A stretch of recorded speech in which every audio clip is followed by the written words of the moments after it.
আপনারা যদি লক্ষ্য করেন একটি পেজে আমার এখানে মনিটাইজেশন পলিসি ভায়োলেশন লেখা আসছে। রিসেন্ট ভায়োলেশনে এই একটি মনিটাইজেশন পলিসি ভায়োলেশন চলে আসছে। এই পলিসিটি কিভাবে আসছে এবং কেন আসছে আজকের বিস্তারিত আলোচনা করব আপনাদের সাথে।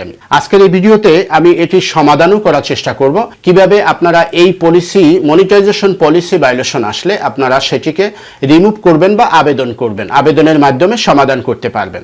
এজন্য আমরা প্রথমে জানি যে এই পলিসি মনিটাইজেশন পলিসি ভায়োলেশন কেন আসে। সেটা হচ্ছে যে আমরা অনেকেই দেখা যাচ্ছে আমাদের ভিডিও শেয়ার করার পর আমরা সেই ভিডিওকে আমাদের পাশাপাশি কোনো বা আমাদের আরেকটি ডিভাইস থেকে একই ওয়াইফাইয়ের আন্ডারে আমরা এটাকে শেয়ার করি। এটাকে শেয়ার করলেও এই মনিটাইজেশন পলিসি ভায়োলেশন আসার সম্ভাবনা থাকে, তবে সেটা খুব কম।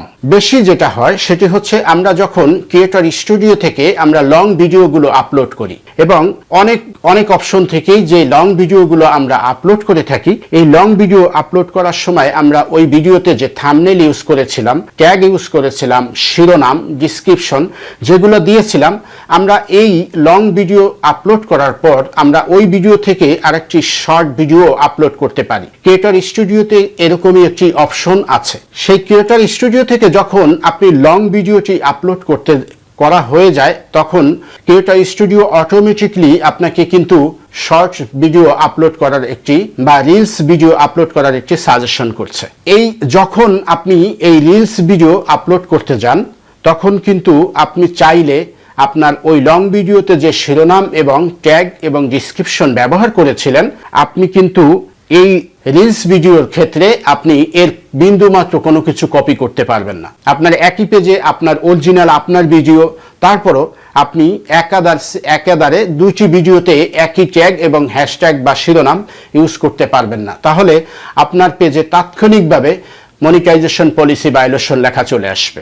আর আপনি দীর্ঘ সময় বা দীর্ঘ দিন ধরে যদি আপনি এই অ্যালার্ট এবং রিপোর্ট অ্যালার্ট আর হচ্ছে মনিটাইজেশন এই রিসেন্ট ভায়োলেশন এই অপশনগুলো চেক না করতে থাকেন তাহলে আপনি বুঝতে পারবেন না কোন ভিডিওতে আপনার এই রিসেন্ট পলিসি ভায়োলেশন লেখা আসছে। আমি যেহেতু সকাল সন্ধ্যা 2-3 বার আমি হচ্ছে যে এই মনিটাইজেশন পলিসি যেখানে অ্যালার্ট এবং ইওর অ্যালার্টে রিসেন্ট ভায়োলেশন এই অপশনগুলো আমি নিয়মিত চেক করে থাকি, যার ফলে আমি বুঝতে পেরেছি যে আমার ওই ভিডিওতে আপলোড করার পর আমার এই পলিসি মনিটাইজেশন পলিসি ভায়োলেশন লেখা আসছে। আমার এই বাস্তব অভিজ্ঞতার ক্ষেত্রে আপনাদের সাথে আমি শেয়ার করছি যে আপনার এই মনিটাইজেশন পলিসি ভায়োলেশন লেখা কেন আসছে। অতএব আপনারা যখন ভিডিও পাবলিশ করবেন একই ভিডিওতে দুই রকম বা দুটি ভিডিওতে একই ডিসক্রিপশন বা বর্ণনা দিতে পারবেন না, তাহলে আপনার জন্য এটা ক্ষতিকারক বয়ে আনবে। এখন আমরা আলোচনা করব যে কিভাবে আপনি এই পলিসি ভায়োলেশন মনিটাইজেশন পলিসি ভায়োলেশনের জন্য আবেদন করবেন এবং আবেদন করলে সেটি রিমুভ করা হবে। আপনার প্রথমে আইডেন্টিফাই করতে হবে যে আপনার যে পেজটিতে আপনি যে ভিডিও আপলোড করেছেন এই ভিডিওর কোনটায় মনিটাইজেশন ভায়োলেশন আসতে পারে বা এরকম জাতীয় আপনি শিরোনাম ইউজ করেছেন কিনা। যদি ইউজ করে থাকেন তাহলে আগে আপনি সেই ভিডিওটি কেটে দিবেন, এরপরে আপনি একটি আবেদন করবেন। আবেদনের জন্য ফেসবুকের কাছে আপনি লিখবেন, ডিয়ার ফেসবুক টিম, আমার একটি পেজ, আমি নিয়মিত ইউজার, এই পেজের ভিতরে রিসেন্ট একটি মনিটাইজেশন ভায়োলেশন লেখা আসছে। আসলে আমি আমার পেজ নিয়মিত আপনাদের ফেসবুকের রুলস টার্মস অ্যান্ড কন্ডিশন মেনে আমি সবসময় ফেসবুকে ভিডিও আপলোড করি এবং আমার অরিজিনাল ভিডিও আপলোড করি, এখানে কোনো কপি পেস্ট ভিডিও আমি আপলোড করি না। এই জাতীয় লেখা আপনি লিখে এরপরে হচ্ছে ধন্যবাদ ফেসবুক টিম, এরপরে নিচে আপনি আপনার ফেসবুকের লিঙ্ক বা নামটি দিয়ে দিবেন, এরপরে এই দিয়ে আবেদন করবেন। আমি এখন চলে যাব এইটি আবেদন করার জন্য আপনারা অপশনে চলে যাবেন। আমি আগে বলে রাখি সেটি হচ্ছে যেখানে আপনার রিসেন্ট ভায়োলেশন লেখা আসছে আমি স্ক্রিনে দেখিয়েছি ওর একটি স্ক্রিনশট নেবেন। স্ক্রিনশট নেওয়ার পর আমরা চলে যাব আমাদের সি ড্যাশবোর্ডে চলে যাব। সি ড্যাশবোর্ডে ক্লিক করার পর আমরা স্ক্রল করে একটু নিচের দিকে চলে আসব। এখানে পেজ রিকমেন্ডেশনে আমরা যাব। পেজ রিকমেন্ডেশনে যাওয়ার পর আমরা এই মনিটাইজেশন অপশনটি চেক করলেই আমরা এই পলিসি ভায়োলেশনটি লেখা দেখব। আমি এখন আবেদন করার জন্য কোন অপশনে যাব, সেটি হচ্ছে এই 3 ডট আইকনে ক্লিক করব। এখান থেকে স্ক্রল করে একটু নিচের দিকে আসব, দেখবেন হেল্প অ্যান্ড সাপোর্ট। এই সাপোর্টে ক্লিক করার পর আমরা রিপোর্ট এ প্রবলেম এখানে একটি ক্লিক করব। ক্লিক করার পর আপনি একটু স্ক্রল করে নিচের দিকে দেখবেন কন্টিনিউ টু রিপোর্ট প্রবলেম, এখানে ক্লিক করবেন।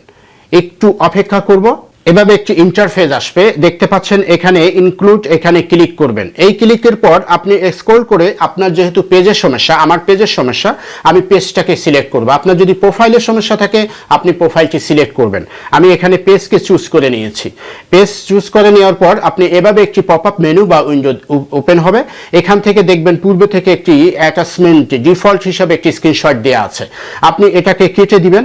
আমি যে একটু আগে স্ক্রিনশট নিয়েছি এখান থেকে আপলোড করে ডিভাইসের ভিতরে প্রবেশ করে আপনি ওই স্ক্রিনশটটি এখানে দিয়ে দেবেন। আপনার এই স্ক্রিনশটটি এখানে আমি দিয়ে দিলাম।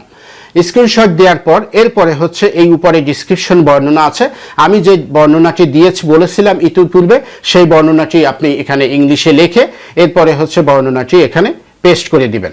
আমি এখানে বর্ণনাটি পেস্ট করে দিলাম।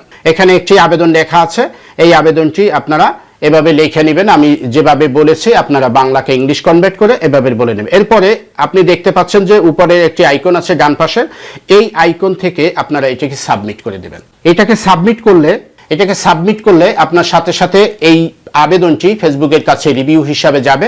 ফেসবুক এটাকে তদন্ত করে বা রিভিউ দেখে এরপরে আপনার পলিসি বা মনিটাইজেশন ভায়োলেশন হয় এই সংক্রান্ত কোনো যদি অবজেকশন না থাকে তাহলে সেক্ষেত্রে আপনার এই মনিটাইজেশন পলিসি ভায়োলেশনটি রিমুভ করে দেবে। আশা করি বুঝতে পারছেন। আশা করি এই ভিডিওটি আপনাদের ভালো লেগেছে। যদি ভালো লেগে টাইমলাইনে শেয়ার করে রাখবেন। আর পরবর্তীতে নতুন কোনো এপিসোড নিয়ে আপনাদের সামনে উপস্থিত হব। ততক্ষণ ভালো থাকবেন, সুস্থ থাকবেন। আল্লাহ হাফেজ।